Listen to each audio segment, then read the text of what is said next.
exim ports, actually it is audited by DG Shipping periodically, and statement of compliance is issued for the port or port facility. Now IB, Navy, Coast Guard can join with them and come together for one audit, and they can put all their points together and then put their observations for compliance. This is one suggestion, sir. And regarding the non-exim ports where DG Shipping is not coming, IB can take a lead and Navy Coast Guard can come together and they can do an audit periodically. And the third one, the ports which are just notified on a pre-development stage, the audit has got no meaning, sir, because it is just a coastline and which is under the coastal police patrolling area and no infrastructure in that area, sir. And we have a practice of this NSPC, Navigational Safety in Ports Committee, where the DG Shipping is the chairman and National Hydrographer and Lighthouse authorities are members. So similar one we can form for this security audit also. Exim ports under the chairmanship of DG Shipping and non-exim ports under the chairmanship of IB.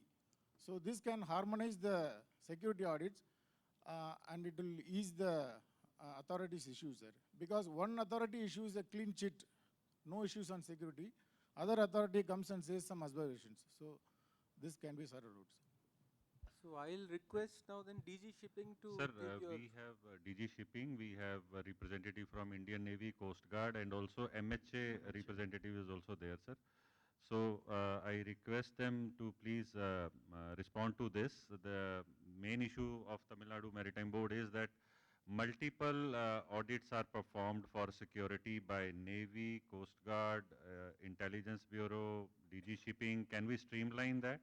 So can we have views from all the stakeholders? This issue was flagged by other states also. I think there is potential to streamline this. But Bhushanji, before this, if DG Shipping is doing for exim, which is more complicated and tough, the same committee should also do for the domestic one also, because they understand the problem of the operator, logistic companies, and everybody can come in the committee. What I understand is a requirement of each agency is slightly different. If we can That can structure be it, we can make a SOP where we can cater to all the stakeholders. I think that needs to be done. So can we hear the concerned officials and then DG Shipping on this? So can I start with the Navy? Basically, this is a MHA mandated requirement, and the Navy and the Coast Guard are represented in that committee. So I just want to clarify that there is no real requirement of security audit from the Navy, or maybe also not from the Coast Guard. We are participating in what the MHA has mandated us to do. So I would actually like to pass on the mic to MHA and then to DG Shipping, who can clarify. Sir, good morning, sir. I am from MHA, sir, looking after coastal security. The non-major ports, there was a, under the lead of MHA, IB was tasked to take a study. Earlier, first time the security code for non-major ports was done in 2016, but when it was reviewed, there were certain problems. And then we have reviewed it recently, sir. In March, Honorable Home Minister has concurred the full thing, sir. And we have given it to all the non-major ports. In that, we have categorized 4 types of ports, sir. So all ports which are exim ports, but their location, if it is closer to the enemy country, like closer to Pakistan, and there are certain parameters which have been fixed. So on that we have categorized it, categorized A, then next is categorized B and category C and category D. D ports are the ports which are still in the formation stage, which has not been formed. So the requirement of MHA is only that yearly all maritime states should give us a yearly report that so-and-so port is under formation, like those are category D ports, and we don't intend to audit it, sir. Like from MHA side, IB is only auditing. So issue was like all exim ports were earlier audited by IRS or MMD. They used to audit. but no, it was only exim ports, sir. The coastal threat or security threat is to all other ports also, sir. So IB took a lead, and they are doing the audit from other points of view also, which probably presently in the present format, MMD is not doing it. And these ports were, were not never audited. So what we have said that, if DG shipping or MMD is doing it, what we have asked from non-major ports or from maritime boards, only the date like when they were audited. And it is never an attempt that what DG shipping is doing and we redo it.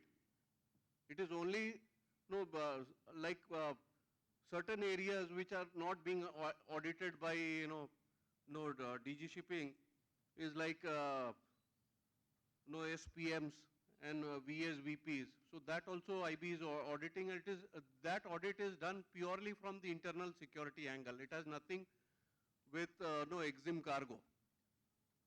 So I think there is some misconception what I could understand from Tamil Nadu has said.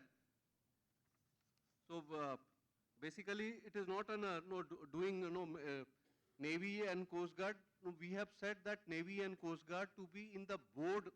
The way Port Security Advisory Committee is made, we have requested them to be in the member of that board, so that expert views is taken. And finally, I just want to submit one more thing, sir. We have requested MOPSW to do formulation for Bureau of Port Security. And I can understand that Bureau of Port Security is under formulation, and once it comes, lot of things will be, because the BOPS will be the only authorized agency to do the audit. Presently, IRS is doing it. IRS is RSO, not a security organization, sir. So once BOPS is formed, I think this entire difficulties will be sorted out, sir. So I'll request, if I have left something, DG shipping may comment on it, or MOPSW may comment on it, sir. Thank you, sir. Yeah, we'll request DGS can just comment on that, and then I'll request Additional Secretary, because this Board of Port Security is something that we are conceptualizing, and which will, all these problems will get solved once that happens. So DGS, then Additional Secretary. Sir, the ISPS is essentially an internationally mandated security audit, and the DGS is basically conducting this through delegated organizations like IR class or through our MMDs. We share the security audit results in the nature of a statement of compliance, an SOC, which is issued to the ports handling exim cargoes.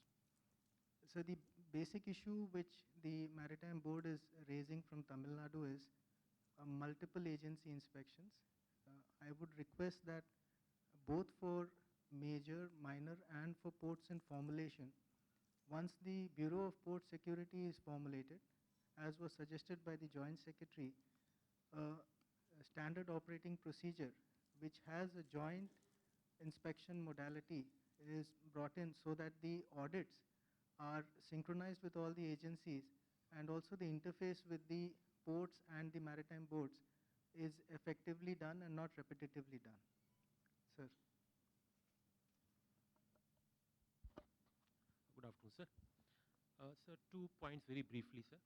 So this ISPS code, as adopted in our Merchant Shipping Act, the current act of 1958, this was adopted much later, around 2000, sir.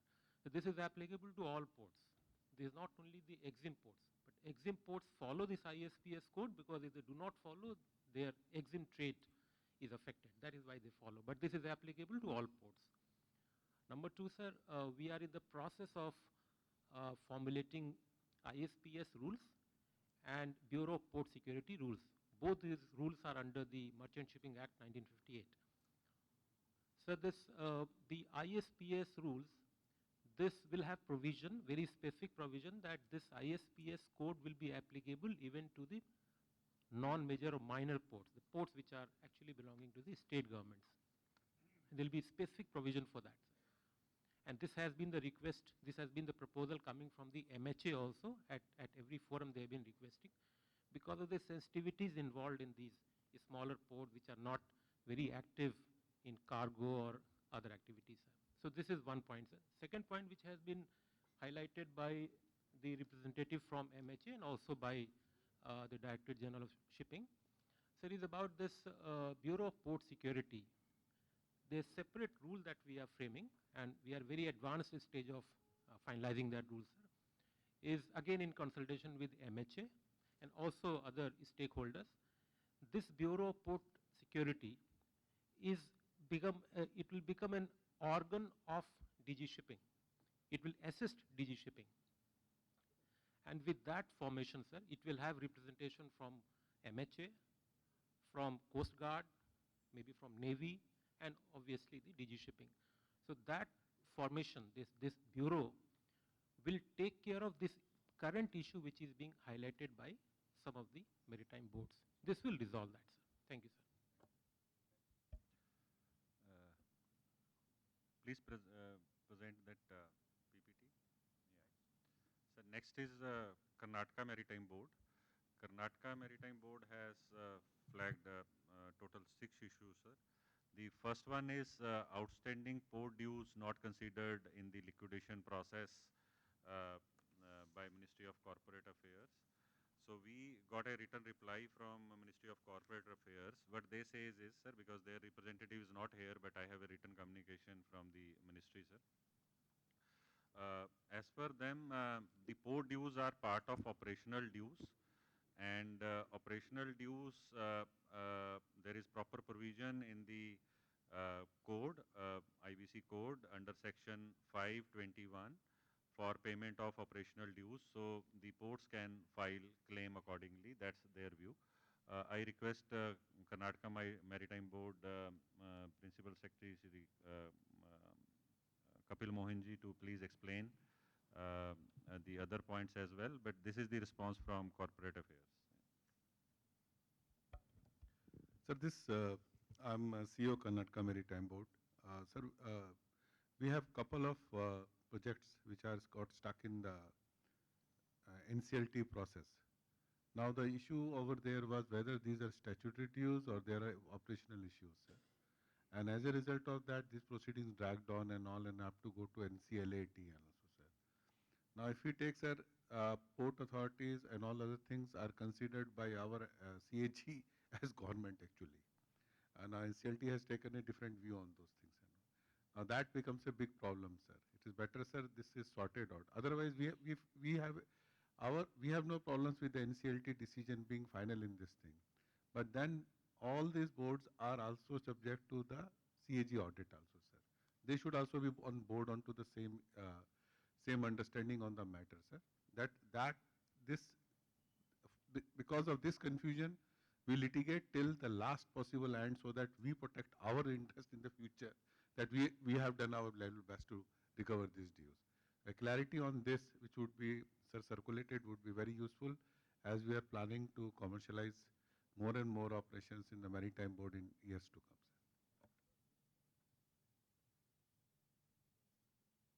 sir. Okay, we'll, I think, circulate to Ministry of Corporate Affairs, get them on board, and then we'll issue the clarification. Sir, since there is another, it was mentioned that we have raised 6 issues, sir. There is another issue, sir, which I would like to flag to MSPW, sir. There are issues of dredging. This is particularly on the west coast, sir. And dredging, there are two issues over there, sir. One is obviously the capex and opex of the dredging. Second also is the dredging capacity which is available in the country, which does that. This has become a bottleneck, sir. Lack of dredging capacity has also hindered the development and further of other ports. We would request, sir, for individual maritime board to own and operate. This is not a core function, it's also an inefficient solution, sir. So there would be a need, sir, if dredging capacity could be developed or on a basis of national or even at the if it can be facilitated by MOSPW so that other maritime boards can also collaborate, so this dredging capacity is created, and then enough business will be generated, so it can be done, sir. We have chairman of Dredging Corporation of India as well as Development Ports. If both of you can please respond to this. Got this point, sir. We will work out with Karnataka Maritime Board, and we have a very good technical capacity, and few dredges are also in place. And of course, I agree with him. We need to improve our capacity and other ideation. We will work out on this, and we will reach out to them, sir. And whatever mutual solution, we will technically and otherwise also we will support. Sir, I mean, we have some experience of this, sir. Thank you very much what CMD Saab has said, sir. We will also reach out with them. Sir, But I sir, would, the dredging capacity issue is it is reflected in the rates which are being quoted by the Dredging Corporation of India also, sir. So it is not that it's only a question of working together and doing it, sir. It also directly affects the OPEX. It also affects the operational cost of the ports, which in turn is going to affect the port development in future, sir. Sir, I would like to further add to what the Dredging Corporation of India chairman has told. With the vision of our Honorable Minister, we would be augmenting the capacity of the Dredging Corporation of India with addition of 12,000 cubic meter capacity dredger, which is already being, the designs and all are finalized, and the steel cutting ceremony would be taking place in just another 2 months, sir. With this 12,000 cubic meter capacity, the Dredging Corporation of India would be reaching around 75,000 cubic meter hopper capacity, and further we have planned with the vision of our Honorable Minister, another one would be, we would be placing order. So with that capacity, they would be able to augment their capacity. But at present, the Dredging Corporation of India is having only 59,000 cubic meter hopper capacity. With that, they can do only around 60 million cubic meter only. But at present, even at the major ports, the maintenance dredging is 80 million cubic meter, and another 40 million cubic meter is there in the non-major port. So what the Dredging Corporation of India has suggested is, they can, if the maritime state governments want dredging, maintenance dredging to be done through DCI, if they make a request, they can do it through outsourcing. They are ready, but some small companies they can tie up and they can do through outsourcing. That is one way of doing it. As Kapil Mohanji has put it, each maritime boards, because the Andhra Pradesh government is developing at least 5 mega port projects at Machilipatnam, Bhavanapadu, Ramayapatnam and all. So each maritime board should acquire one trailer section dredger of capacity around 8,000 to 10,000 cubic meter, and the Dredging Corporation of India can do the manning, because they have some capacity for manning and all, and they can increase the employees also, so that they can do the manning, and each maritime board can acquire the dredger through some European shipyard, because they have the expertise in dredger, so that in the coming years, in the 10 years, we are seeing a huge capacity expansion. This dredging can pose a critical problem. So it will be solved only if each maritime board can acquire and give for manning. That can be solved, sir. That is the solution, sir. Sir, may I add from the Indian Navy, sir? This is one of the points I also wanted to bring out. This national capacity for dredging in India is very poor. I so much agree with Mr. Kapil Mohan that we need to do something, and if Sagarmala is one of our future visions, then we need to also look at the maintenance of the many ports that are going into by the states. So I just wanted to actually reiterate the point made by Mr. Kapil Mohan that maybe we should look at building national capacity in dredging and not piecemeal pockets by individual states. And maybe Ministry of Ports and Shipping can help us in that. Yeah, thank you. I think that is being done. Like the development advisor said, DCI is being, their capacity is being enhanced. But the point Mr. Kapil Mohan is saying is basically with regard to dredging support, financial assistance. No, I'd just like to point out that even our own ports, they pay for dredging. They pay DCI for dredging. And there is no assistance except for in a couple of cases for dredging. So the possibility of going in for private outsourcing can also be explored. And if that fails, then of course, then we have a problem. But overall, I would like to assure this body that dredging, the enhancement of capacity for dredging, that is being done, and maybe we'll see results within a short time. Kapil Mohanji, any other points from your side? There was one on shipbuilding. Sorry, I don't want to talk about this dredging anymore. But what I want to say, sir, one is the capex and the opex part of this, sir. How much we are going to spend on that? What is operational expenditure, and whether we need a support or not? The other is, sir, the imbalance in the capacity. If it results in very high rates for dredging, sir. Such is, if we can do any study of this, we'll find that sometimes the minor or non-major ports dredging rates are much higher than for the major ports. Now that occurs because we have an imbalance, and the capacity to bargain is also much lesser. So we wanted to build that mechanism, if that can be done over there. The second is the issue of financial support. If can be done, very good, sir. That will be appreciated. But this imbalance can at least be redressed, sir, by taking some proactive steps to consolidate the demand or create a capacity, and that is what I was hinting at, sir. That can anyway be done. You know, if the dredging quantities are known and the seasons are known, then that can be part of the dredging corporation's annual plan. That will work out. Sir, adding to this, the main problem here is this: whatever the dredger we are having is 10 years old. Now, what our new dredger we have ordered, and we, of course, Honorable Minister has given us a vision. This will be having very low fuel consumption. So, with the low fuel consumption, and also the we have asked them to deploy only 22 instead of 30 people. So, the cost can come down. In the coming years, the cost would come down. If I can come in here, sir. So dredging has been a major problem, and certainly what DCI is doing and what is being attempted by acquisition of extra vessels is an ongoing process, and maybe hopefully with DCI's additional acquisition we should be able to partly take care of the problem. But increasingly most of the things we are trying to shift to the private PPP mode. Getting vessels and dredger is a challenge, whether it's for the ro-ro packs, for the various jetties which have been built. So I think we in the ministry as well as the maritime boards need to evolve models of concessions so that the private sector gets enthused and gets the vessels. So therefore the contracts which are done on a yearly basis, if you do it longer, 10 years kind of contracts where the dredging is a regular phenomena, the private sector would be encouraged to buy the vessel and put in the dredging contracts. If it's a yearly stopgap kind of contracts, obviously the private sector would not have the certainty of buying a vessel and then doing the work for you. So I think it's a model on which we are already working. On the ro-ro packs, those three suggestions that were given are on those lines.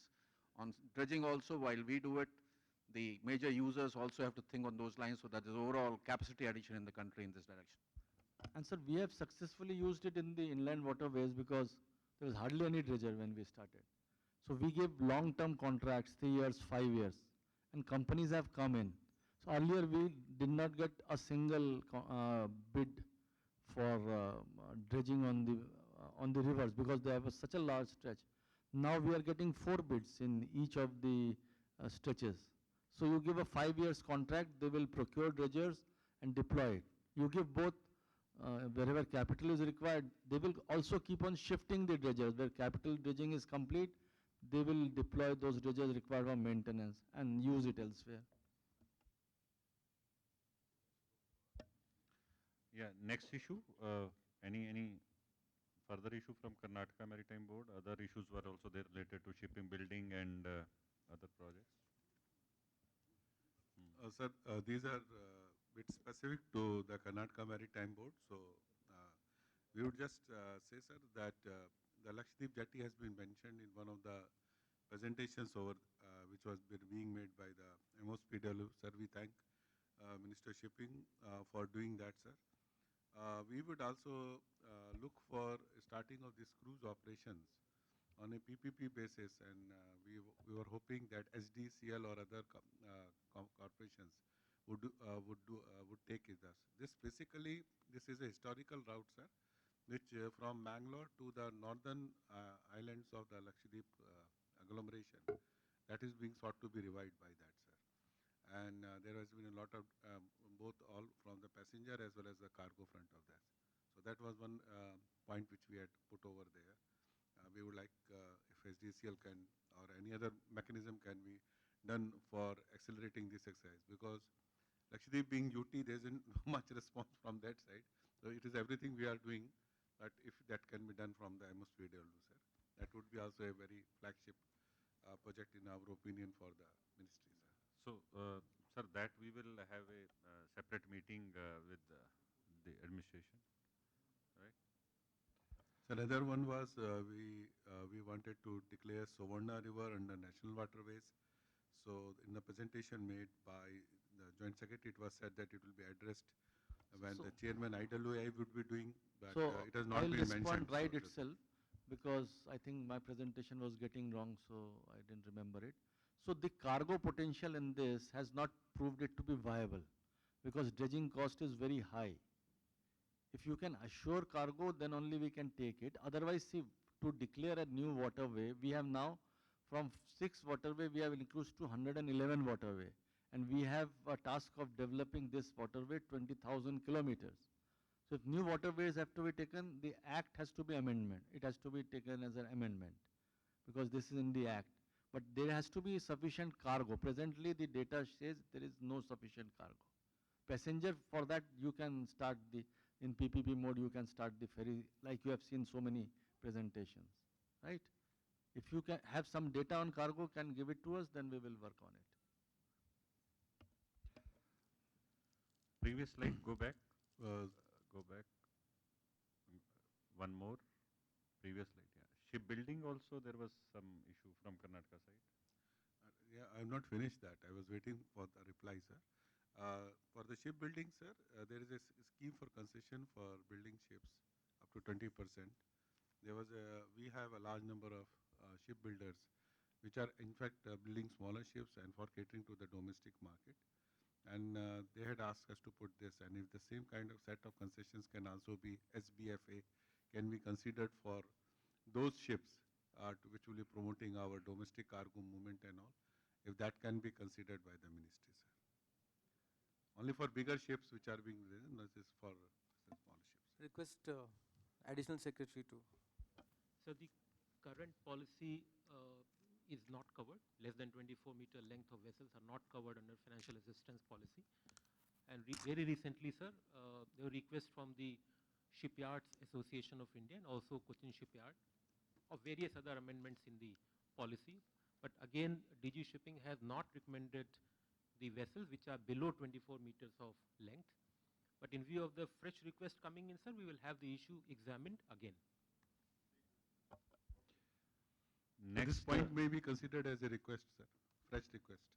Yeah, yeah. He has already said that we will re-examine the matter. So Kerala Maritime Board, they have a request for relaxation in respect of customs immigration facilities at Vizhinjam Port. Representative of Kerala Maritime Board. Sir, good afternoon, sir. I am CEO of Kerala Maritime Board. Sir, actually, the immigration and the customs, they are considering both major ports and non-major ports on the same footing. Actually, non-major ports, we are not getting much revenue like major ports, and the yardsticks also differs. So, to take an example, sir, Kollam is a minor port where the passenger ship calls on once in a blue moon, and when we approach for an ICP declaration, they insist for 6 passenger counters, which is like Kochi or Mumbai require. In Kollam, we requested them to relax it and make it reduce it to 1. So that we, in fact, constructed one passenger terminal and provided every facility for them. But they insisted to make it 6 counters and adequate facilities like a computer and other connectivity, etc., etc. So these kind of yardsticks. And similarly with the customs also, sir. The customs, they apply that cargo handling regulation as a whole to the non-major ports like major ports, like coast recovery, then cost-free accommodation, office furnishing, we can provide, but the accommodation and other commutation, etc., etc. So what we request from the non-major port side, sir, to make separate cargo handling regulations for the non-major ports, for both for customs as well as for the immigration. That's all, sir. Can we get a response from MHA representative on this? Sir, Customs Department generally, the regulation is of customs. So if CBIC can respond, otherwise MHA is of the opinion that relaxed condition for declaring minor ports as ICP checkpoints without compromising on safety and security aspects may be considered. And ICP offers modern customs, immigration, border security and quarantine facilities to relieve border checkpoints and speed up movement of cargo and people. So this type of model is workable, sir, and MHA is of point of view that ICP model can be applied, sir. Can we hear customs? Custom representatives is also here. Sir, we had examined this issue, sir, especially the cargo handling regulations are to ensure that the cargo is in the safe hands and that there are minimum facilities, because all the clearances which happens are electronic mode, so we need minimum infrastructure to handle those things, sir. And the major part is with respect to the cost recovery charge which is to be paid for the deployment of manpower till they achieve some benchmark conditions. Recently, sir, we have examined this in the context of smaller airports which are coming from the Ministry of Civil Aviation. There was an extensive examination, sir, in consultation with the Department of Expenditure as well. So it was finally decided, sir, that the cost recovery charges has to continue, but civil aviation was asked to come out with the temporary small scheme which can be considered by the Department of Expenditure for some kind of a budgetary support, sir. So similar arrangements, sir, can be made through shipping. That is what we would request it, sir. So that would be the right way to proceed, sir. So, sir, we will have a look on the scheme which is adopted by civil aviation. Then we will formulate a scheme and we will try to support the maritime boards and smaller ports, sir. So, next is, sir, the issues by Maharashtra. Maharashtra Maritime Board official, may please explain. Sir, there are 3 projects. One is at Elephanta Island. Then second is at Padmadurg in Raigad district, and third is at Sonodarga, so in Ratnagiri district. All these 3 projects are since 2018, like we are stuck up with ASI clearance, and this is like very tourism point of view, lot of tourists visit this place, so infrastructure need to be developed, but we are not getting clearance from ASI since 2018. That was the issue. Can we get a response from ASI official on this? There is a lot of delay from ASI side in granting the clearance. Sir, I am attending this meeting on behalf of our Delhi office and representative of Vadodara Circle, but I convey this. You are not audible. Please come closer to the mic.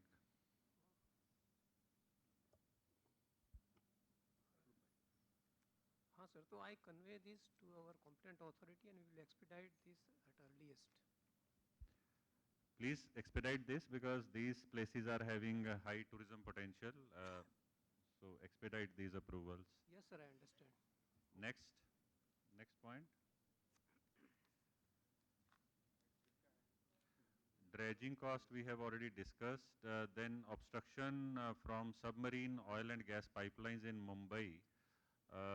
So there are some pipelines, sir, where they are saying that they have to spend more money in dredging. So can we hear a response from JNPA or Mumbai Port on this? Because I think this is more of a coordination issue. Sir, ये issue is about 11 pipelines are there from the petroleum companies, which are going in the sea and then overground and then link at Nashik with the national pipeline grid. So the issue has been there for a very long time. It is not in the Mumbai port limits. It is outside Mumbai port limits where the problem is. But about 2 kilometers of these pipelines may have to be, sir, shifted, which is a very, very huge expenditure. So, and that expenditure has to be incurred by the petroleum companies. But Maharashtra government will have to justify the cost on these shifting, because at present there is no demand. Whatever some one passenger ferry service which was started is also closed in that Panvel Creek right now. There is another alternative, sir, about detour has to be taken. So separate capital dredging will have to be done to bypass these pipelines. This decision has to be taken by Maharashtra government, because it is in the limits of Maharashtra Maritime Board, neither in the limits of JNPT nor in the limits of Mumbai Port waters. If at all Maritime Board is really seriously interested, then sir, a meeting may have to be called with Ministry of Petroleum officials in Delhi along with Maharashtra Maritime Board to figure out a way, what can be the way out.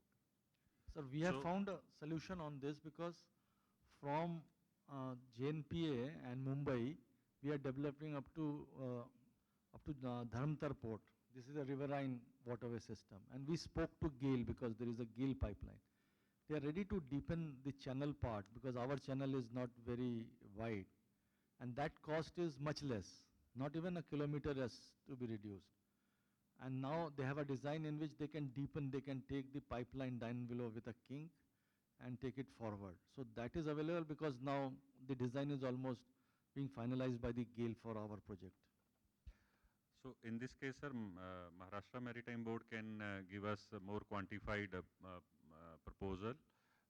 Then we will take it up with the Ministry of Petroleum and Natural Gases, and we will have a meeting organized there after we receive the more detailed proposal on this. Next is Andhra Pradesh Maritime Board. They have a couple of issues. Please cover all one by one.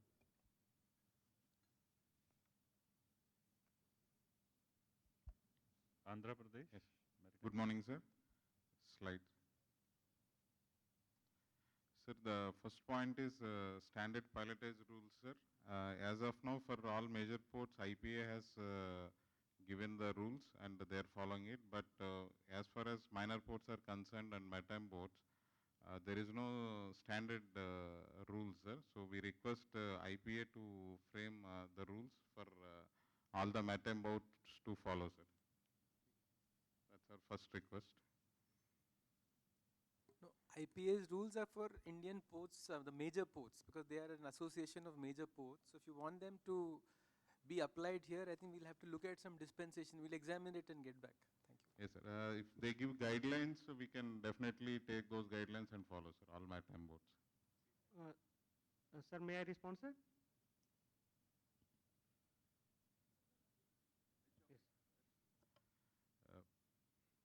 The second and third point, sir, the Maritime Board representatives to IMO delegation, sir, during the participation by DG Shipping, sir. The second one is also for participation in the World Maritime University for the PG course of the marine officers. So we request DG Shipping to allow officers from Maritime Board also to take part in this participation in this, sir.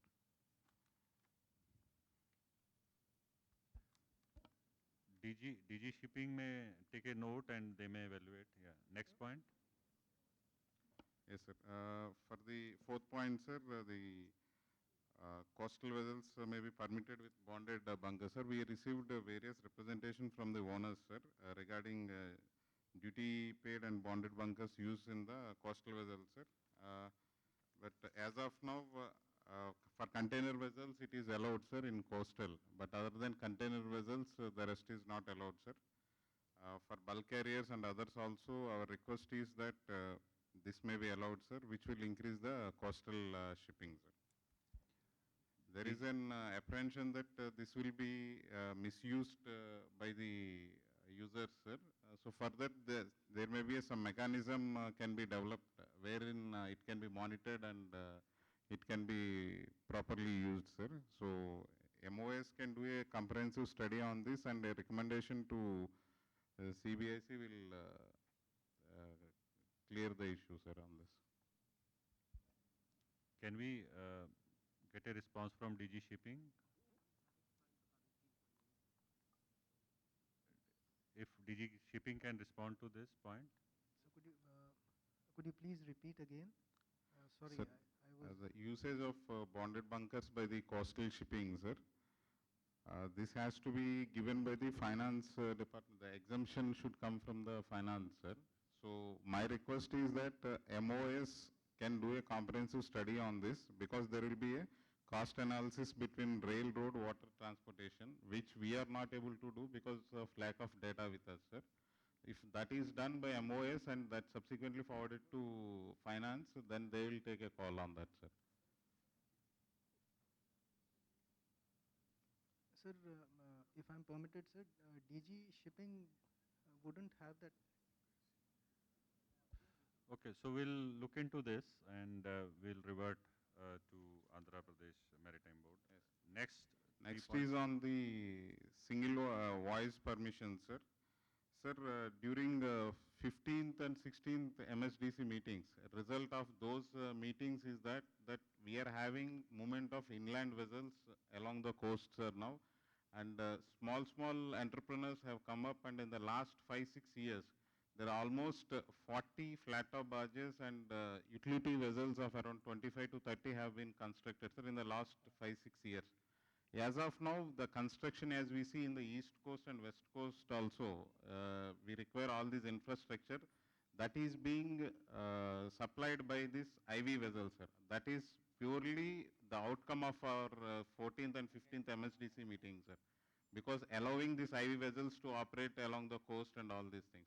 Now, to take it further, sir, as of now, only 5 months for the IV vessels to go around, I mean, only in the fair weather they are allowed to sail outside the port limits.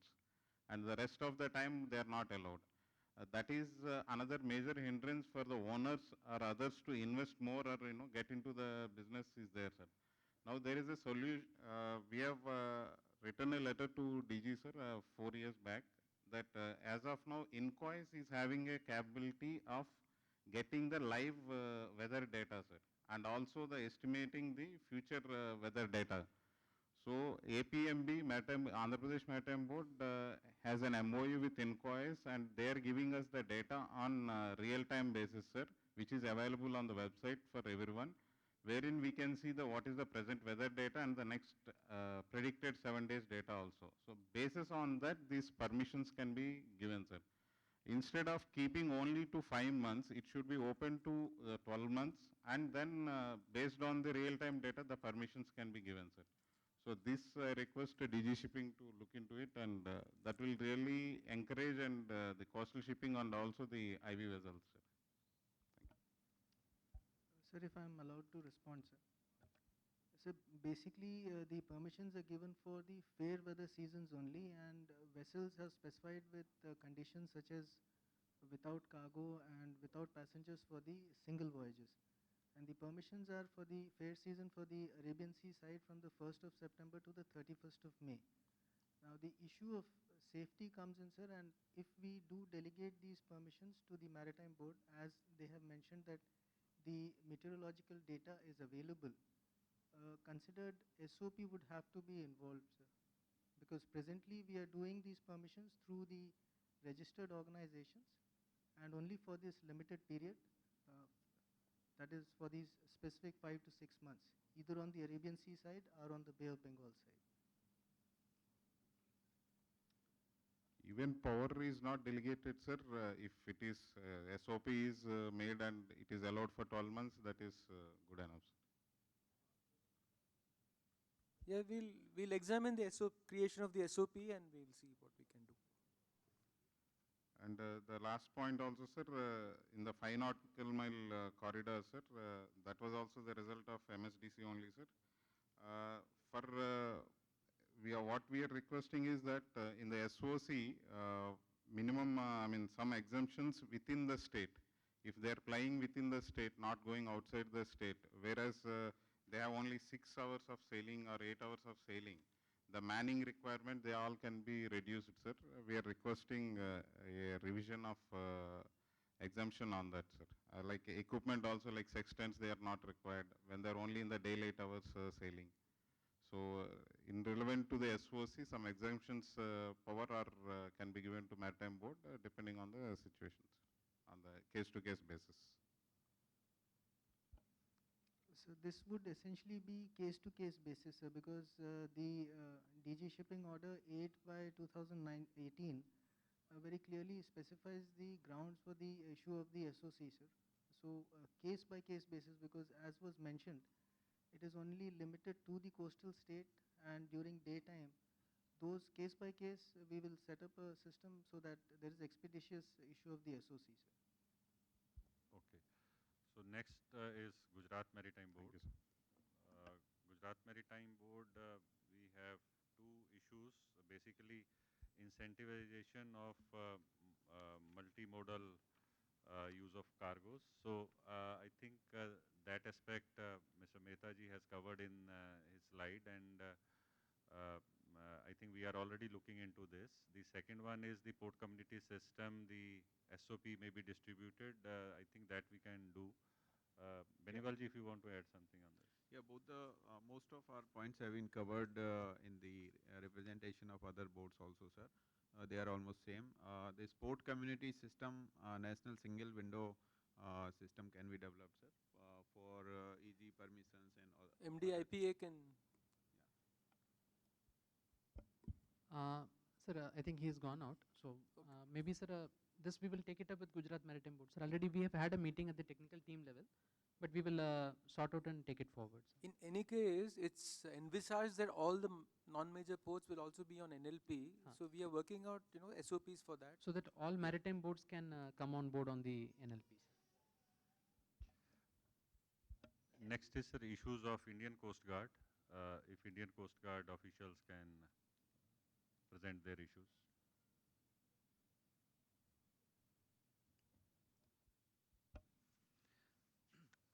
Sir, first of all, I'd like to thank MOPSW, major ports and state maritime boards for unstinted support towards Coast Guard growth.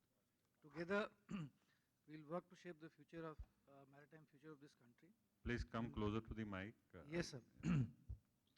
The first issue is with respect to the membership in the state maritime boards, sir. Many of the state maritime boards have kept Coast Guard as only special invitees. So my request will be that we should be part of the member of all maritime boards. Second is that after 2001 recommendation by the group of minister, Kargil committee, sir, we were made members of all the major port trusts. And in 2021, when the new bill came and the act came, the Coast Guard is not part of the major port trust board members, sir. So if that can be taken into account, sir.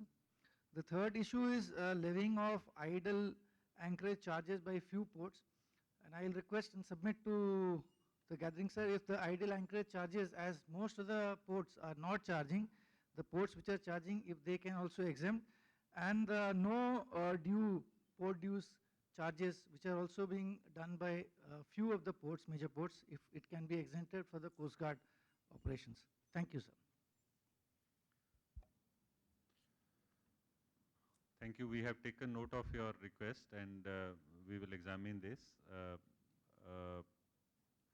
Next, I think is issues from Puducherry Port. The issues related to immigration facility, I think we have discussed this, but if you want to add something quickly, then.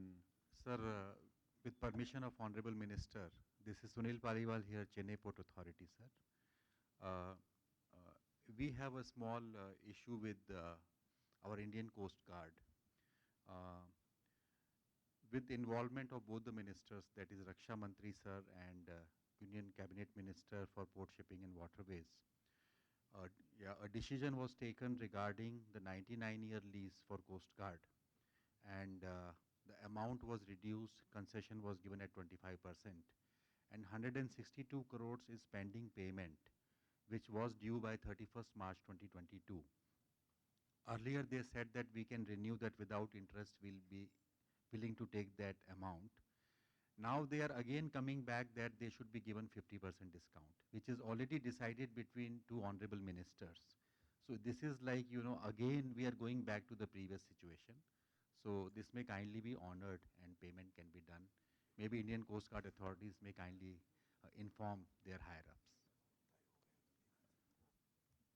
Sir, I'll just like to submit, the case is with MOD, sir. We are pursuing it regularly and probably we'll get back to you, sir, on this. No, this issue involves a lot of ports, so we will not take up port Yes, ICG issues now. But the point is noted. Yes, I it's a mean, bilateral it issue. also pertains to many other ports. So, All right, so Puducherry, anything to add on immigration? Or I think we have covered largely that point. Yes, we just want to reiterate, we have resumed services, and it would be appropriate that we have immigration and customs facilities. Thank you. All right, sir. So we come to the end of issues also, sir. Now, Vinay. Thank you, sir. I thank you all for the valuable insights on various issues. As we approach the culmination of the gathering, I invite Sri T.K. Ramchandran, Secretary MOPSW, to deliver his remarks.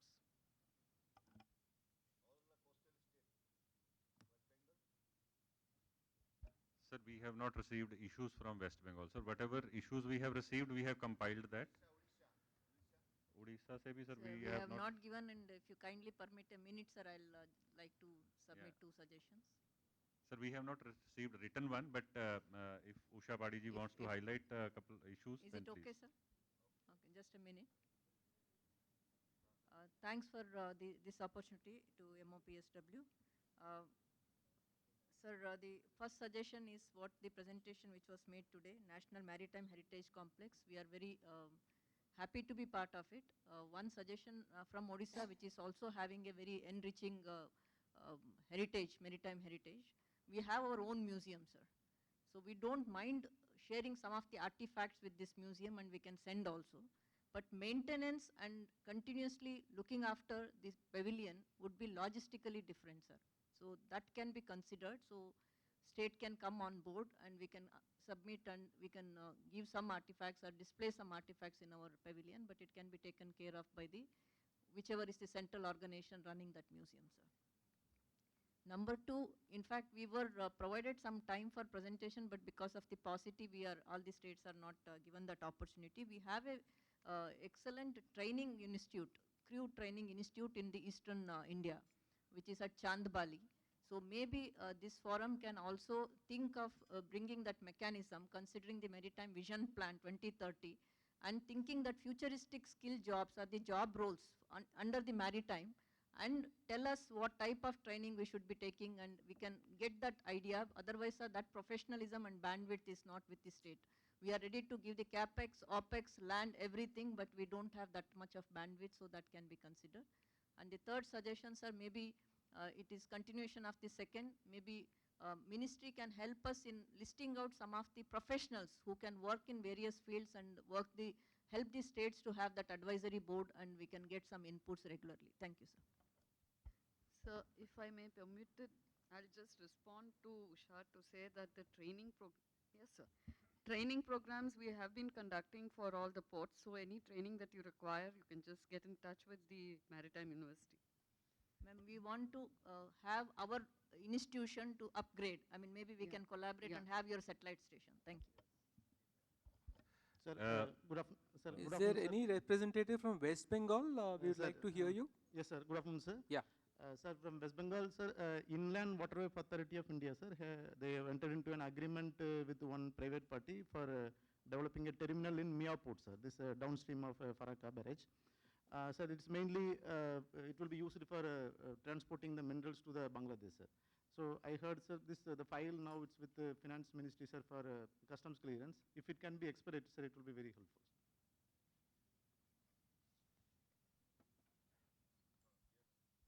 Thank you, sir. Thank you. So we have heard all these states, so we thank you all for your response, for your suggestions and your feedback. And we think that this is a great opportunity for all of us to meet and discuss and sort out certain issues. But I think the entire system has to be in place throughout the year and not just once in a couple of years. So I would request you to keep in touch with us, give us your comments and your suggestions, and so that we can take them up continuously rather than only once in a while. So there are issues related to funds, there are issues related to systems, there are issues related to planning and so on. So we would, I think at this juncture, like to point out that we need some kind of a standing committee system. So maybe we'll put in place some standing committees where people can gather, try to discuss, and then these committees can then become responsible for some of the decisions that we can take during the formal meeting of the MSDC. Otherwise, just meeting once in a while might not help us to resolve some of these issues. The second thing is that all the suggestions that the maritime states have given, we will follow up on them and we will ensure that they are adequately resolved. The third thing is I would request that when we have this ongoing dialogue, today a lot of presentations were made. So this forum is supposed to act as a platform where exchange of views takes place, exchange of ideas takes place. And having seen all these beautiful presentations, and a lot of presentations were made by the ministry and some by the states, so you can take back these ideas, and if you think that you want to implement some of them, we will be happy to help you in whatever way that we can. Thank you. Thank you, sir, for sharing your insights. Now it is an honor to invite Sri Mankal Vaidya, Honorable Minister of Fisheries, Ports and Inland Transport, Government of Karnataka, to grace us with his address.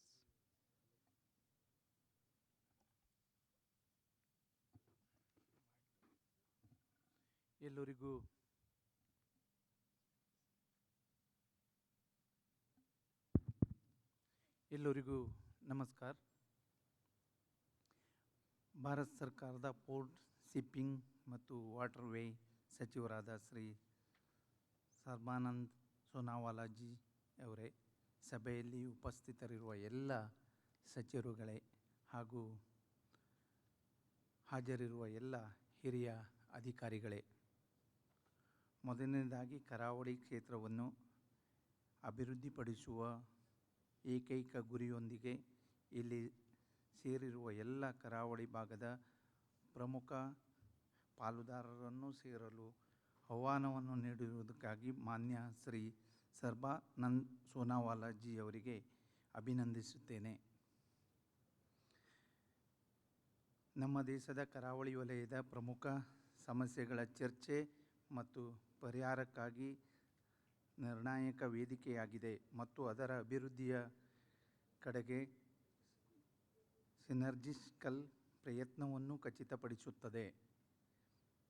Karnataka ರಾಜ್ಯಕ್ಕೆ 1017 ಕೋಟಿ ವೆಚ್ಚದಲ್ಲಿ 26 ಯೋಜನೆಗಳಿಗೆ ಅನುಮೋದನೆ ನೀಡಿರುವುದಕ್ಕೆ ನಾನು ಸಾಗರ್ಮಾಲಾ ಕೋಶಕ್ಕೆ ಧನ್ಯವಾದವನ್ನು ಹೇಳುತ್ತೇನೆ. ಈ ಯೋಜನೆಗಳು ವಿವಿಧ ಹಂತದಲ್ಲಿ ಪ್ರಗತಿಯಲ್ಲಿದ್ದು ಶೀಘ್ರದಲ್ಲೇ ಕಾರ್ಯಗತಗೊಳ್ಳಲಿವೆ.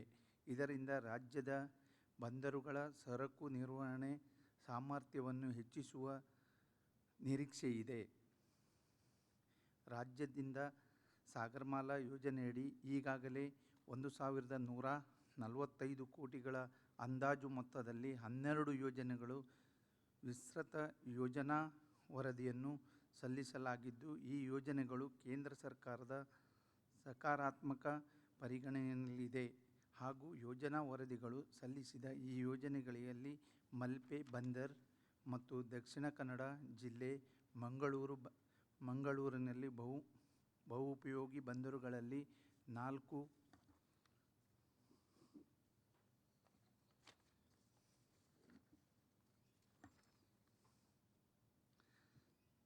ಸಿ ಪ್ಲಾನ್ ಯೋಜನೆಗಳು, 2 ತೇಲುವ ಜೆಟ್ಟಿಗಳು, ಉಡುಪಿ ಜಿಲ್ಲೆಯ ಹಂಗಾರಕಟ್ಟೆ ಜಲಸಾರಿಗೆ ಅಭಿವೃದ್ಧಿ, ಮಂಗಳೂರಿಗೆ ರಸ್ತೆ ಸಂಪರ್ಕ ಮತ್ತು ಕಾರವಾರದಲ್ಲಿ ಮೆರಿಟೈಮ್ ಇನ್ಸ್ಟಿಟ್ಯೂಟ್ ಸ್ಥಾಪನೆ ಸೇರಿವೆ.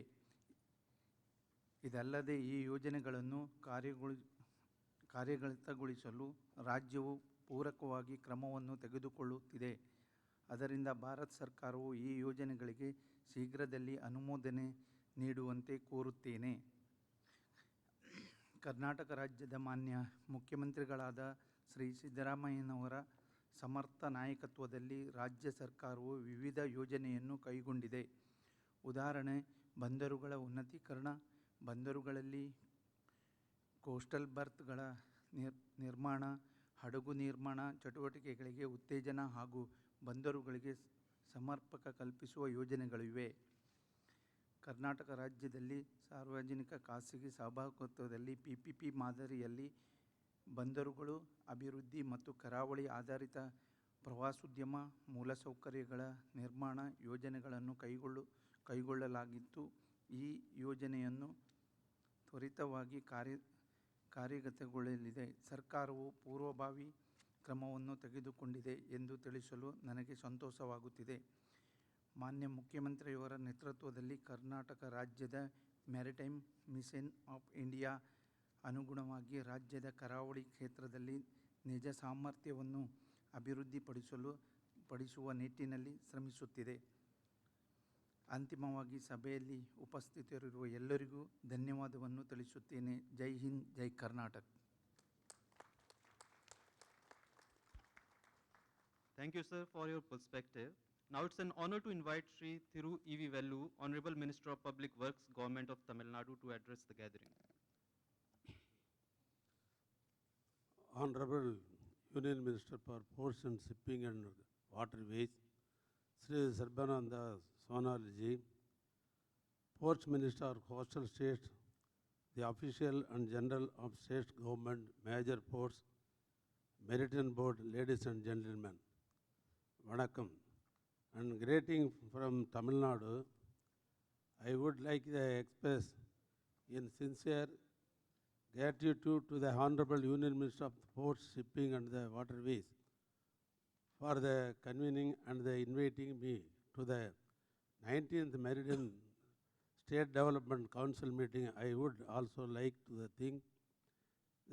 thank and dynamic leader and the Honorable Chief Minister of Tamil Nadu, Sri Mukha Stalin, for giving me the great opportunity to represent Tamil Nadu on the very important event. The peninsular India, particularly the Asian Tamil Nadu, served as hotspot for the active trade link between the Southeast Asia, Sri Lanka and the West. The earliest historic the ports located on the Asian Tamil Nadu hosts such as the Korkai, Kulasegarapattinam, Kayalpattinam, Adagangulam, Devipattinam, Nagapattinam, Pumbugar, Kadalur, Arikamedu, Marakanam, Mamalapuram, Padaverkadu, and many others on the coromandel sets played an important role the economic and the culture history of Tamil Nadu. Thiru Vavu Sidambaram established the Swadeshi Steam Navigation Company in 1906 to compete with the British Indian Steam Navigation Company. Tamil Nadu will put best the effect on continue the legacy of being a pioneer in maritime and boat sector and also in making India self-sufficient The Tamil Nadu has the unique coastline with the gateway on the east and west. It has the taken a proactive and the liberal approach in developing in ports. I think the Honorable Union Minister and the Government of India for the financial assistance, the Tamil Nadu Maritime Board for about the 120 crores by way of the grant under the Sagarmala scheme in the last 5 years. The ferry service that will internationally connected India to the Sri Lanka has been given the green signal by the Ministry of External Affairs. The proposed international passenger ferry service would benefit both the countries which have a long shared history and the deep cultural ties. It would not only increase the movement of the domestic and the international tourists between the countries, but will also improve trade. In order of drip and the benefits as zone as possible, Nagapattinam Port is getting ready to launch is the ferry service at the earliest. The proposal to review ferry service between the Rameswaram and the Talamanar has also between the presented and the detailed studies and underway for the same. This project will review the traditional sea routes in between India and Sri Lanka, which were active until the 1980. Tamil Nadu is also a pioneer the marine special planning, which is the bringing together the multi-agency tapping potential of the ocean lake energy industry and the recreation for using the marine resource. It becomes our responsibility on duty of the product the coastal marine research. We are also carrying our studies to the top blue economic by the way providing the coastal tourism, sea water, the sports using long coastal line. Tamil Nadu is also planning to develop a greenfield port in the Kadalur region, which has the huge potential to handle cargo for the industrial areas in central ports of the Tamil Nadu. The proposed port is expected a handle for the 10 million metric tons of the cargo annually.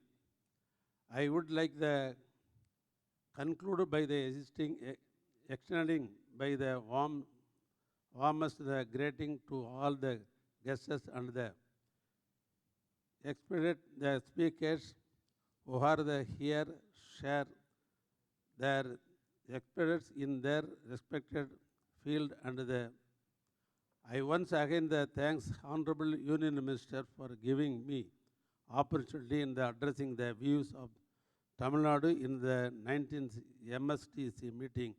Thank you. Thank you, sir, for your insightful address. Your perspective sets a meaningful tone for the discussion ahead. Now, it is an honor to invite Shri Raghavji Patel, Honorable Minister of Agriculture, Government of Gujarat, for his address. देश के यशस्वी प्रधानमंत्री श्री और दुनिया के सर्वोच्च लोकप्रिय नेता नरेंद्र भाई मोदी साहब ने देश की एकता और अखंडता के शिल्पी लौह पुरुष सरदार वल्लभ भाई पटेल साहब की स्मृतियों में स्टैच्यू ऑफ यूनिटी के ये स्मारक स्थल पर हो रही 19वीं समुद्री राज्य विकास परिषद के अध्यक्ष और देश के पोर्ट्स, शिपिंग, वाटरवे और आइस विभाग के कैबिनेट मंत्री श्री सर्बानंद सोनेवाल जी, श्री श्रीपद नायक जी, राज्य कक्षा के मंत्री पोर्ट, शिपिंग एवं वाटरवे मंत्रालय, श्री शांतनु ठाकर जी, माननीय राज्य मंत्री पोर्ट शिपिंग एवं वाटरवे मंत्रालय, श्री वी वेलू, माननीय मंत्री श्री पब्लिक वर्क्स, हाईवे और माइनर पोर्ट तमिलनाडु, श्री मनकल वैद, माननीय मंत्री Shri fisheries and port Karnataka, Shri T K. Ramachandran ji, secretary ministry of port shipping waterway Bharat सरकार, और समुद्री राज्य एवं केंद्र शासित प्रदेशों से आए हुए सभी मंत्रीगण, मंच पर और मेरे सामने बैठे सभी विशिष्ट अतिथि देवियों और सज्जनों, गुजरात सरकार की ओर से मैं आप सभी का statue of unity Ekta Nagar Kevadia में हार्दिक स्वागत करता हूं। इस प्रतिष्ठित मंच पर आकर मुझे बहुत सी खुशी हो रही है। जो राज्यों के मेजर पोर्ट और नॉन मेजर पोर्ट के बीच तालमेल बनाने और प्रतिनिधित्व करने के लिए सम्मानित करता है और एक मंच प्रदान करता है। हमारे सम्मानीय प्रधानमंत्री श्री नरेंद्र भाई मोदी के दूरदर्शी नेतृत्व में देश ने जबरदस्त आर्थिक विकास देखा है और इस विकास समुद्री क्षेत्र प्रमुख योगदान करता रहा है। गुजरात की प्रमुखता लगभग 1600 किलोमीटर लंबी तटरेखा के कारण है। गुजरात का लाभ उत्तरी और मध्य राज्यों के विशाल भीतरी इलाकों की सेवा करने में भी है और शुरू से ही यह समुद्र व्यापार के लिए एक स्वाभाविक पसंद रहा है। वित्त वर्ष 2022-23 में गुजरात के नॉन मेजर पोर्ट ने राष्ट्रीय कार्गो में लगभग 29% और भारत के सभी नॉन मेजर पोर्ट द्वारा कार्गो में लगभग 64% योगदान दिया है। दीनदयाल पोर्ट के साथ संचयी रूप से गुजरात राज्य देश के लगभग 40% कार्गो हैंडलिंग में योगदान दे रहा है। गुजरात के आदरणीय मुख्यमंत्री श्री भूपेंद्र भाई पटेल और आज के हमारे जो वड़ा प्रधान है उसकी जो प्रेरणा और मार्गदर्शन से गुजरात ने यह सफलता प्राप्त की है। इसी सफलता को आगे बढ़ाते हुए हमारे माननीय मुख्यमंत्री श्री भूपेंद्र भाई पटेल गुजरात के नॉन मेजर पोर्ट के विकास के लिए प्रतिबद्ध है। गुजरात भारत के सबसे अधिक औद्योगिक राज्यों में से एक है और भारत में रसायन, पेट्रोकेमिकल, डेयरी, फार्मास्यूटिकल, सीमेंट, चीनी मिट्टी की चीज़ें, कपड़ा, रत्न और आभूषण और इंजीनियरिंग उत्पादकों के निर्माण का एक प्रमुख केंद्र है।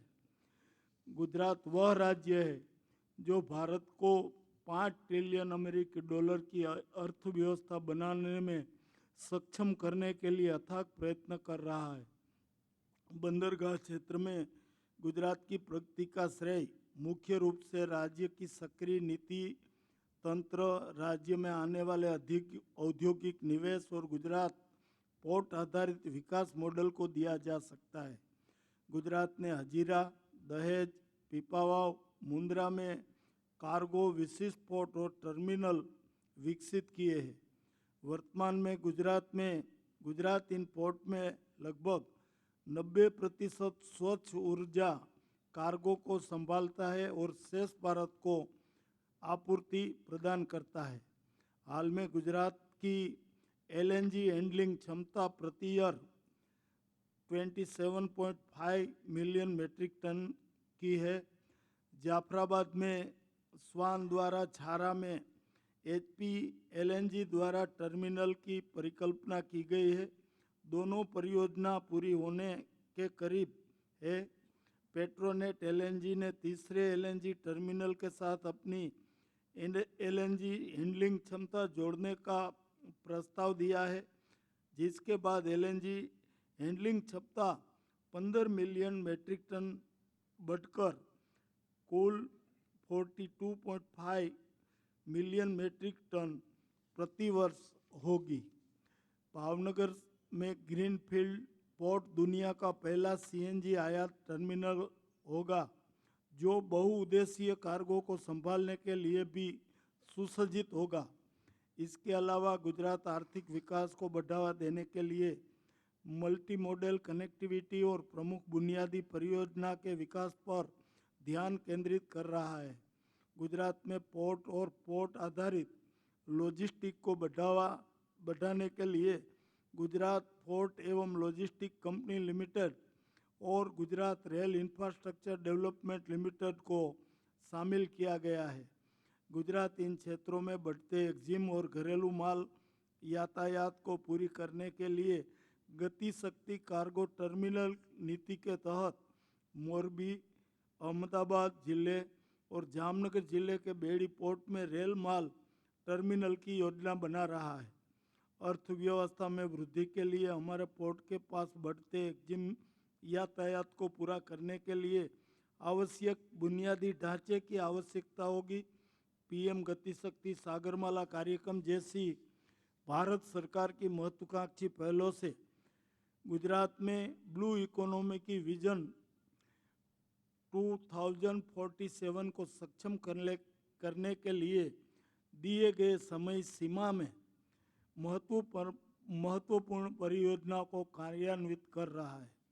इसके अलावा गुजरात राज्य में मल्टी मॉडल कनेक्टिविटी के लिए राष्ट्रीय मास्टर प्लान पीएम गति शक्ति को लागू करने वाले पहले राज्यों में से एक है।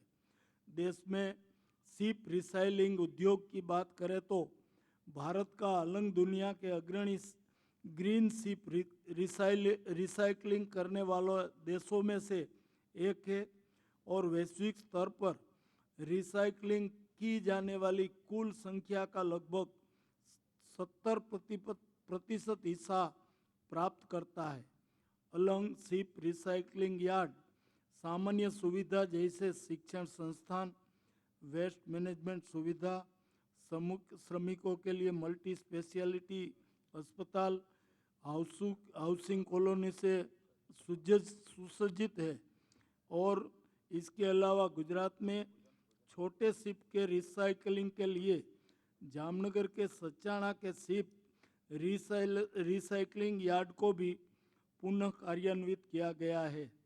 हाल ही में हांगकांग कन्वेंशन की सभी 3 शर्तों का अनुपालन किया गया है और इंटरनेशनल मैरीटाइम ऑर्गेनाइजेशन द्वारा उचित समय में इसे लागू होने की उम्मीद है। इसका लाभ लेने के लिए 131 प्लॉट में से 103 प्लॉट ने पहले से ही HKC सर्टिफिकेशन प्राप्त कर लिया है। इसके अलावा लगभग 27 प्लॉट ने यूरोपियन संघ सर्टिफिकेट के लिए आवेदन किया है। माननीय मंत्री जी सर्वानंद सोनेवाल जी भी अलंग में शिप रिसाइकलिंग गतिविधियों की निगरानी करने और शिप रिसाइकलिंग उद्योग को अपेक्षित सहायता प्रदान करने में गहरी रुचि दिखाते हैं और वित्त मंत्रालय के सहयोग से फरवरी 2023 में रिसाइकलिंग के लिए शिप के आयात पर सीमा शुल्क 2.5% के घटाकर शून्य कर दिया गया है। गुजरात सरकार ने भी कोविड-19 के प्रतिकूल प्रभाव की भरपाई के लिए विभिन्न शुल्कों में छूट देकर ₹53 करोड़ की वित्तीय सहायता प्रदान की है।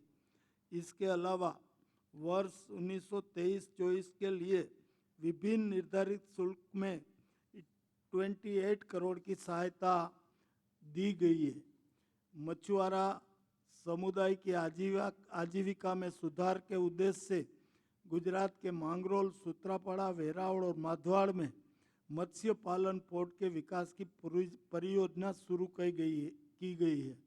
गुजरात के नए अंतर्देशीय पोर्ट नियमों के कार्यान्वित में सबसे आगे है और भारत सरकार द्वारा अधिसूचित नए नियमों के अनुसार सर्वेक्षण और रजिस्ट्री का प्रमाण पत्र जारी करना शुरू कर दिया है। गुजरात में सुरक्षित नेविगेशन सुनिश्चित करने के लिए और यातायात का प्रबंध करने के लिए कच्छ और खंभात की खाड़ियों में VTMS स्थापित किया गया है।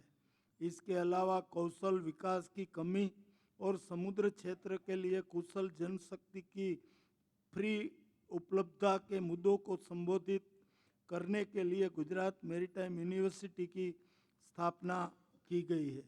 देश में समुद्र क्षेत्र के लिए समर्पित कोई मध्यस्थता संस्थान नहीं है। गुजरात अंतर्राष्ट्रीय समुद्र मध्यस्थता केंद्र की स्थापना की है। गुजरात ने भारत का पहला गुजरात मैरीटाइम क्लस्टर भी स्थापित किया है।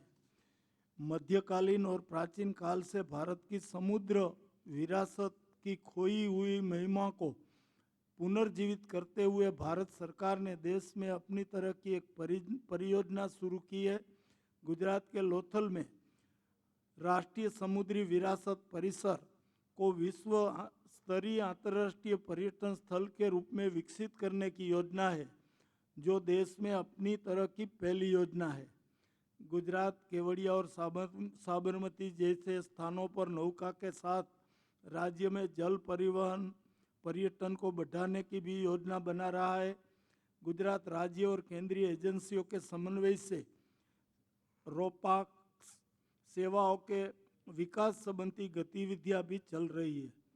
मैं उन सभी प्रतिभागियों और अधिकारियों के प्रति आभार व्यक्त करना चाहता हूं कि जो इस परिषद का एक महत्वपूर्ण हिस्सा है और जो समुद्री उद्योग को सुचारू रूप से चलाने के लिए अथक प्रयत्न करते हैं। आओ हम भारत में समुद्र और जीवंत समुद्री क्षेत्र की दिशा में मिलकर काम करना जारी रखें और भारतीय समुद्री क्षेत्र को नई ऊंचाइयों पर ले जाए। मुझे आशा है कि आपने राज्य में अपने दिनों का आनंद लिया और वाइब्रेंट गुजरात 2024 में हमारे साथ सहयोग करने और हाथ मिलाने की अधिक संभावनाओं के साथ फिर आएंगे। सबको मेरा धन्यवाद। भारत माता की जय। Thank you, sir, for your valuable address. Now I am pleased to invite Shri Shantanu Thakur, Honorable Minister of State for Ministry of Port, Shipping and Waterways, for his address.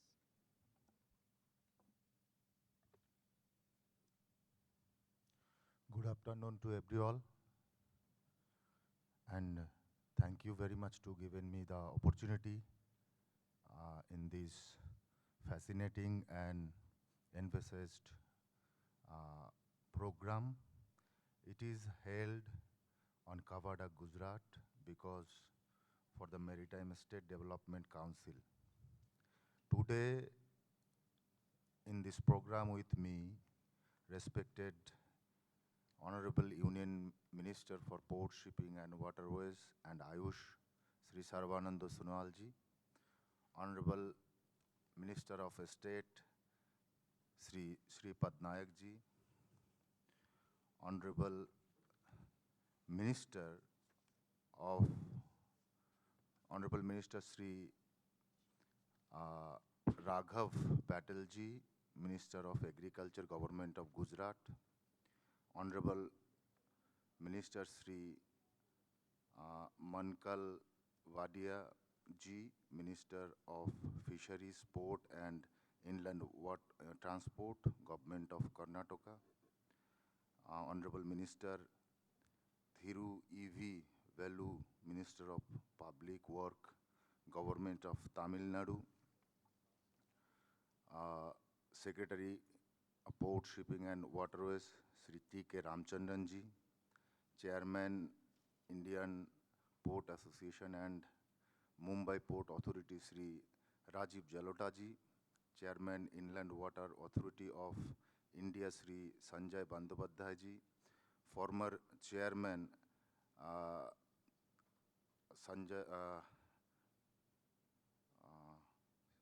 senior officials of ministry, chairmans, deputy chairmans, and CMD of port and other organization of ministry, all officials from the state government and government of India. my heartfelt greeting and congratulations to all of you. The Indian maritime sector assumes unparalleled importance and as a cornerstone of our nation economy. Security and strategic advancement service as the primary conduit for the international trade. It underpins economy's expansion, guarantees energy security, and ensure resource diversification. Furthermore, owing to our expensive coastline, this sector supports coastal livelihood and nature. Their sustainable development, it resilient infrastructure bears multi-faced significance to propelling India's journey today is excellent on both domestic and international arenas. I am pleased to shed light on the ministry's diligent efforts spanning various essential areas. Notably in maritime education and skill development, our commitment is exemplified by this fact that India is among the top 5 in trained manpower. Moreover, the India Maritime University's contributions in nurturing skills, professionals, and promoting research for bolster our maritime ecosystem. Additionally, a central object of the Sagarmala program is a secure to socio-economic welfare of the coastal population, which is among its key stakeholders. This fact encompasses initiatives in coastal community development such as skill enhancement, the establishment of fisheries and technologies centers, and other related projects. In a distinctive and forward-looking endeavor, the ministry has embarked upon a groundbreaking initiatives involving the development of floating jetties. This novel approach targets 50 specific locations for implementation in the inaugural phase. Among these, a significant trade has been achieved with the guaranteeing of its principles and approve of 100% assistance to 15 floating jetties projects. In recognizing the paramount significance of the enhancing the lives of coastal communities, I earnestly urge all state UTs to expedite the implementation of projects centered around skill development and fishing harbor. Additionally, it is my sincere suggestion that state first emphasized be placed on embracing new age technologies, fostering substantial living practice, and ensuring environmental safety. By diligent addressing these key aspects, we can collectively contribute to this holistic betterment of our coastal population and the preservation of our precious marine and ecosystems. I would like to reiterate that here is the crucial need for high-tended collaboration between central and state authorities, a system that stands as core for uplift coastal communities. This cooperative approach holds the potential to user in the inclusive growth, innovation, solution, and a shared commitment to nurturing this diversity of the coastal life towards a prosperous horizon. Thank you very much. Jai Hind. Thank you,